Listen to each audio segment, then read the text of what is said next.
अब हम चलते हैं शिक्षा के उद्देश्य को ऐसे ही समझते हैं थोड़ा थोड़ा करके। पहला है शारीरिक एवं मानसिक विकास का उद्देश्य। शिक्षा का उद्देश्य है मनुष्य का शारीरिक विकास करना, मनुष्य का मानसिक विकास करना। अरस्तु जी ने कहा कि स्वस्थ शरीर में स्वस्थ मस्तिष्क का निर्माण होता है।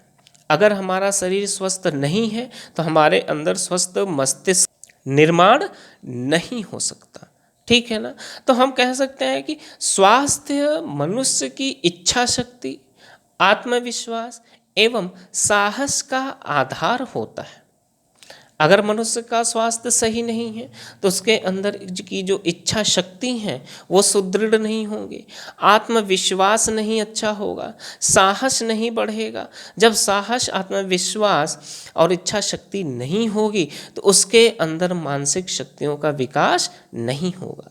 ठीक है ना। तो शिक्षा के माध्यम से ही हम मनुष्य के अंदर इच्छा शक्ति का विकास करेंगे, आत्मविश्वास को जागृत करेंगे, साहस को बनाएंगे, ताकि व्यक्ति का शारीरिक विकास के साथ साथ मानसिक विकास भी हो। अब शिक्षा के माध्यम से ही हमें पता चलता है कि बालक को भोजन देना है तो संतुलित आहार वाला भोजन दें, विटामिन दें, प्रोटीन दें, ताकि बालक जो है स्वस्थ हो। जब बालक स्वस्थ होगा तो उसके अंदर स्वस्थ मस्तिष्क का निर्माण होगा, वो उसके अंदर तर्क शक्तियों का विकास होगा, चिंतन शक्तियों का विकास होगा। ठीक है ना। तो वो एक स्वस्थ सोच रखेगा, और जब स्वस्थ सोच रखेगा तो स्वस्थ समाज का निर्माण होगा। इसलिए शिक्षा का उद्देश्य है कि बालक का शारीरिक एवं मानसिक विकास करे। अब है चारित्रिक विकास। ठीक है ना। कहते हैं कि अगर चरित्र चला गया तो सब कुछ चला जाता है ना। तो character is lost, everything is lost. ठीक है ना। कि चरित्र चला गया तो सब कुछ चला गया। कहते हैं कि चारों वेदों का ज्ञाता अगर उसका चरित्र अच्छा नहीं है तो वो उसको हम विद्वान नहीं कहेंगे। ठीक है ना। अगर एक व्यक्ति है और वो उसको सिर्फ गायत्री मंत्र याद है और उसका चरित्र बहुत ही अच्छा है, उसके विचार बहुत अच्छे हैं, तो वो उस चारों वेदों के जो ज्ञाता है उससे कहीं अच्छा है। इसलिए तो सामाजिक जीवन तथा धार्मिक जीवन में व्यक्ति का चरित्रवान होना आवश्यक है। अगर व्यक्ति चरित्रवान नहीं है तो उसको समाज में स्थान, समाज में प्रतिष्ठा नहीं मिलेगी, क्योंकि कैरेक्टर इज लॉस तो एवरीथिंग इज लॉस। ठीक है ना। तो चरित्र चला गया तो सब कुछ चला गया। अगर चरित्र ही नहीं है तो समाज में उसकी प्रतिष्ठा नहीं रहेगी, समाज में उसका स्थान नहीं रहेगा। और चरित्र ही व्यक्ति के विकास को क्या करती है, प्रभावित करती है। और शिक्षा क्या करती, व्यक्ति में मानवीय विचार उत्पन्न करती है जिससे मनुष्य का चरित्र अच्छा हो सके। शिक्षा के माध्यम से ही मनुष्य के अंदर सोचने की शक्ति होगी, और शिक्षा के माध्यम से अगर हम मनुष्य का शारीरिक विकास करते हैं, मानसिक विकास करते हैं, उसके अंदर सोचने समझने की शक्तियों का विकास करते हैं, तब उसका चरित्र क्या होता, उसका विकास क्या होगा, उसका विकास प्रभावित होगा और उसके अंदर एक अच्छे विचार उत्पन्न होंगे जिससे मनुष्य का चरित्र उज्जवल होगा और समाज में उसका स्थान बना रहेगा। तो शिक्षा का उद्देश्य है कि मनुष्य का चारित्रिक विकास करे, चारित्रिक विकास करे कि एक दूसरे से कैसे बात किया जाए, कैसे एक दूसरे का सम्मान किया जाए। ठीक है ना। तो शिक्षा के माध्यम से ही उस व्यक्ति के मन में मानवीय विचार उत्पन्न होते हैं। तो शिक्षा के माध्यम से ही हम चारित्रिक विकास कर सकते हैं। ठीक है ना। नेक्स्ट है सांस्कृतिक विकास। नेक्स्ट क्या है, सांस्कृतिक विकास। कि शिक्षा के माध्यम से ही हम अपने संस्कृति का क्या करते हैं, विकास कर सकते हैं। क्योंकि मनुष्य शिक्षा की सहायता से ही समाज की विरासत को प्राप्त करता है। और जो हमारी संस्कृति है समाज में ही है। अगर समाज है, एक अच्छा समाज है, तो हमारी संस्कृति का भी विकास होगा।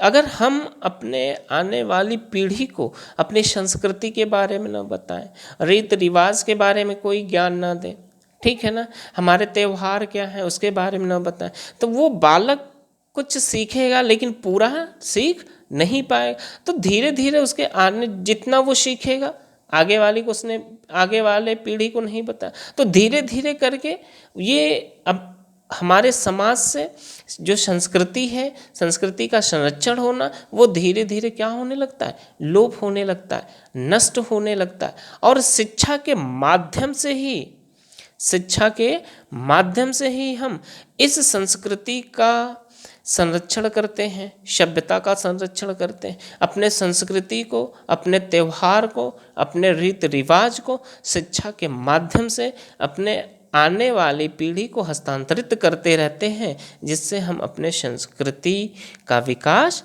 कर सकें। ठीक है ना। अब आई सामाजिक विकास।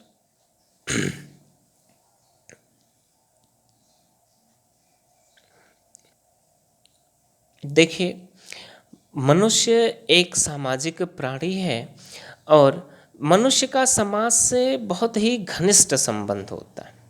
ठीक है ना। अगर मनुष्य का विकास होता है, ठीक है, तो मनुष्य के विकास के साथ साथ अप्रत्यक्ष रूप से समाज का भी विकास होगा, समाज का भी विकास होगा। अगर समाज का विकास नहीं होता तो मनुष्य का कोई अस्तित्व नहीं रहता, क्योंकि मनुष्य उसी समाज में रहेगा। और जब मनुष्य का विकास नहीं होगा तो समाज का विकास नहीं होगा, और सामाजिक विकास अगर नहीं होंगे तो मनुष्य का भी अस्तित्व नहीं रह जाता। ठीक है ना। तो समाज व्यक्ति के नैतिक चारित्रिक मूल्यों की क्या करता है, स्थापना करता है। भाई आप बहुत अच्छे हैं, लेकिन आपको अच्छा कहेगा कौन, समाज ही ना।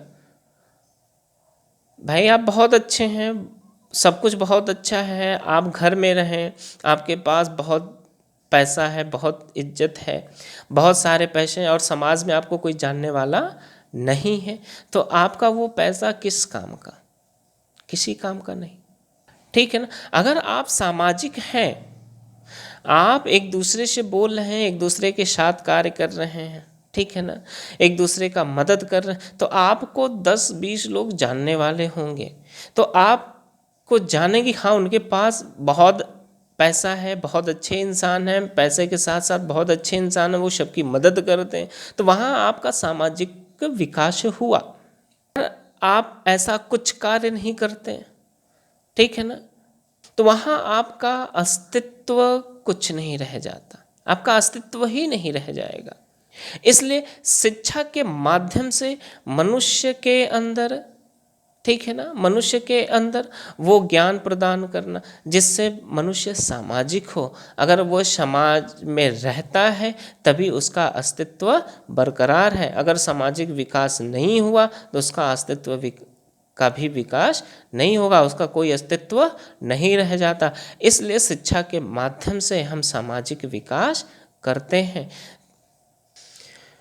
अगला है जीविकोपार्जन का उद्देश्य, कि जीविकोपार्जन का उद्देश्य क्या है। शिक्षा का उद्देश्य एक है कि जीविकोपार्जन को आगे बढ़ाना, जीविका कमाने के लिए शिक्षा देना, ठीक है ना।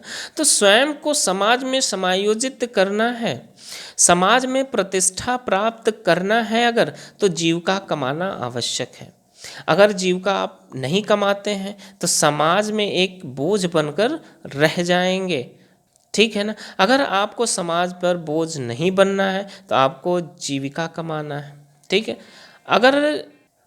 अगर समाज में प्रतिष्ठा प्राप्त करना है तो हमें जीविका प्राप्त करना। और जीविका हम कैसे प्राप्त करेंगे, जब हमारे अंदर शिक्षा होगा, जब हमारे अंदर ज्ञान होगा, तभी हम कोई कार्य कर सकते हैं, तभी हम व्यवसाय को चुन सकते हैं। और शिक्षा ही हमें व्यवसाय के साधनों के बारे में बताती है, व्यवसाय के प्रति रुचि उत्पन्न कराती है। कौन, शिक्षा। उचित साधनों का ज्ञान प्रदान करता है शिक्षा, कि जिसके माध्यम से हम जीविका कमा सकें और समाज में अपनी प्रतिष्ठा, अपना सम्मान और समाज के साथ समायोजित हो सकें, प्रतिष्ठा को बना सकें। ठीक है ना। तो शिक्षा ही वह साधन है जो मनुष्य को व्यवसाय चुनने में मदद करती है, व्यवसाय के बारे में बताती है, रुचि उत्पन्न करती है, इच्छा अनुसार व्यवसाय चुनने में सहायता देती है, जिससे मनुष्य जीविका कमा के समाज में प्रतिष्ठा प्राप्त कर सके। चलिए देखते हैं ज्ञान संबंधी उद्देश्य कि ज्ञान संबंधी क्या। ज्ञान ही एक ऐसा आधार है, क्योंकि बिना ज्ञान के हम कुछ कर नहीं सकते, अपना विकास नहीं कर सकते बिना ज्ञान के, ठीक है ना। तो ज्ञान ही एक ऐसा आधार है जिससे मानव समाज, धर्म, राष्ट्र, सभ्यता, संस्कृति तथा विज्ञान आदि में उन्नति संभव है। अगर ज्ञान नहीं है तो हम मानव समाज की उन्नति नहीं कर सकते। कि जैसे जैसे ज्ञान बढ़ता जाएगा तो मनुष्य के अंदर अपना समाज, अपने धर्म, अपनी सभ्यता आदि का विकास करने में सहायता मिलती है, ठीक है ना। तो मनुष्य कुएं के मेढक के समान है ज्ञान के अभाव में, क्योंकि मेढक को भी ज्ञान नहीं था, उसको बस इतना ज्ञान था कि बस कुआं ही इतना संसार है। जब वो कुएं के बाहर निकलता तब उसे पता चलता है कि हाँ इतना बड़ा संसार, जब उसे ज्ञान होता है। तो जितना ज्ञान है तो मनुष्य को बस उसी में है कि बस इतना ही है, हम ही सबसे श्रेष्ठ हैं। लेकिन जैसे ही उसको उससे ज्ञानी व्यक्ति मिला तब उसे लगता है कि हाँ हम भी अभी तुच्छ हैं, हमें भी अभी ज्ञान का अभाव है। और वो जानता है कि हमारे ज्ञान के बाहर निकलने से ही, ज्ञान को बाहर निकालने से ही समाज धर्म का विकास हो सकता है, ठीक है ना। आगे देखते हैं समायोजन का उद्देश्य, कि शिक्षा का उद्देश्य है समायोजित करना, ठीक है। कि अगर मनुष्य के अंदर ज्ञान है, शिक्षा है, तभी वो अपने देश के साथ, अपने समाज के साथ समायोजित कर सकता है। अगर उसके पास ज्ञान नहीं है तो वो एक दूसरे के साथ समायोजित नहीं रह सकता। जब वो समायोजित नहीं हो पाएगा तो वो अपना विकास नहीं कर सकता, क्योंकि शिक्षा ही एक ऐसा माध्यम है जिसके माध्यम से हम, शिक्षा ही एक साधन है जिसके माध्यम से हम अपने अंदर समायोजन शक्तियों का विकास कर सकते हैं। अगर हमारे अंदर समायोजन शक्तियों का विकास नहीं हुआ है तो हम अपना विकास नहीं कर सकते, ठीक है ना। अपने समाज के साथ समायोजन नहीं बना सकते। इसलिए शिक्षा का उद्देश्य है कि समायोजन, व्यक्ति के अंदर समायोजन शक्तियों का विकास करे, ठीक है। नेक्स्ट है अवकाश के उपयोग का उद्देश्य। जब अवकाश है उस समय का हम कैसे सदुपयोग करें। शिक्षा के माध्यम से ही हम अपने अवकाश का सदुपयोग अच्छे से कर सकते हैं। अगर शिक्षा नहीं है, ठीक है ना, तो हम अपने अवकाश के समय का जो सदुपयोग है वो नहीं कर सकते। शिक्षा के माध्यम से ही रचनात्मक कार्यों को देना और शिक्षा के माध्यम से ही प्रशिक्षण देना, ताकि कहीं न कहीं अवकाश अगर है बालक के पास, अगर बालक को अवकाश दिया गया तो वह अवकाश के समय का सदुपयोग कर सके और अपना विकास कर सके। जैसे गर्मी की छुट्टी हुई तो विद्यालय में प्रोजेक्ट वर्क मिल जाता है, ये करके लाना, होमवर्क मिल जाता है, ये करके लाना है, ये रचनात्मक कार्य दिया गया, ठीक है ना। तो इन सब कार्यों के माध्यम से जो अवकाश का खाली समय है उसका भी उपयोग हो गया। तो शिक्षा कहीं न कहीं अवकाश के उपयोग का भी मानव के अंदर विकास करता है कि कैसे कैसे अवकाश के उपयोग किया जाए, कैसे न किया जाए। तो शिक्षा के माध्यम से हम अवकाश के खाली समय का उपयोग कर सकते हैं, ठीक है ना। नागरिकता का विकास, एक कुशल नागरिक के अंदर नागरिकता का विकास कब होता है? भाई कुशल नागरिक बनना है व्यक्ति को तो उसके अंदर सभ्य, योग्य, सुसंस्कृत जैसे गुणों का विकास होना चाहिए, तभी वो कुशल नागरिक बनेगा। और ये सभ्य, योग्य, सुसंस्कृत कैसे बनेगा? शिक्षा के माध्यम से बनेगा। ठीक है ना। तो शिक्षा ही व्यक्ति को कुशल नागरिक बनाता है और नागरिकता का विकास करता है मनुष्य के अंदर सोचने समझने की शक्ति। नागरिकता समाज के प्रति कर्तव्य, देश के प्रति कर्तव्य, एक दूसरे के प्रति कर्तव्य का जब वह निर्वहन करने लगता है तब उसके अंदर नागरिकता का विकास होने लगता है। और शिक्षा के माध्यम से ही हम व्यक्ति के अंदर नागरिकता का विकास कर सकते हैं, क्योंकि शिक्षा के माध्यम से ही हम व्यक्ति को सभ्य योग्य सुसंस्कृत नागरिक बना सकते हैं। तो अब